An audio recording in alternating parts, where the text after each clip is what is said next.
ద్వితీయోపదేశకాండం 33:12 బెన్యామీను యెహోవాకు ప్రియుడు. కాబట్టి ఎవరైతే యెహోవాకు ప్రియులుగా చేయబడతారో వారికి మాత్రమే దేవుడు మేలులు చేస్తాడు. ఎవరైనా దేవునికి ప్రియమైనవి చేయకుండా దేవుడు మాకు ఏమీ ఇవ్వలేదు అని దేవుని మీద ఆయాసపడుతూ ఉంటారు, దేవుని మీద సణుక్కుంటూ ఉంటారు.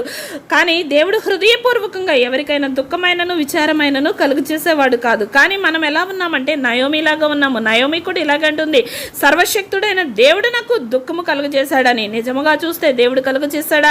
ఆమె రొట్టెలు ఇల్లైనటువంటి యోధ బెత్లెహేమును విడిచిపెట్టి శాపగ్రస్తమైన మోయాబుకు వెళ్ళింది.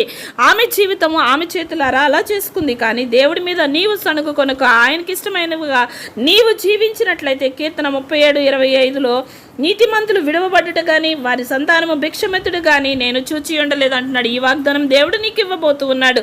ఎందుకంటే నీకు కలిగినది కొంచెమే కావచ్చు, బహుమంది భక్తిహీనులకున్న ధన సమృద్ధి కంటే నీకున్నది శ్రేష్టమైంది. దానిని దేవుడు దీవిస్తాడు.